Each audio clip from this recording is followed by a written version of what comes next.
Right, so I'm Oliver Latham from CRA. I've just enjoyed talking about models of competition and market power at the Innovation Economics conference organised by Concurrences. So we touched on some of the challenges that come up with measuring market power in innovative markets, in particular issues around looking at competitive bottlenecks and at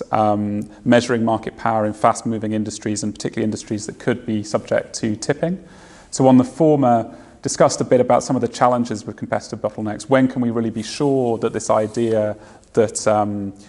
you've got sort of single homing on one side of the market, which leads to platforms having monopoly power over counterparties, no matter how much competition there is on the other side of the market, how broadly applied that should be. Discussed how you can have exceptions if people are willing to disintermediate or if there's bargaining relationships between counterparties, and also the question of whether we should really be worried about competitive bottlenecks in situations where the rents from that market power are being competed away effectively and whether we haven't got risks of foreclosure. When it comes to dynamic markets, we talked about how some of the kind of classic metrics we use, things like market shares, are not really fit for purpose, and we need to try and find new metrics that measure where competition is going to be in the next 3 to 5 years, not where it is just now. Talked about looking at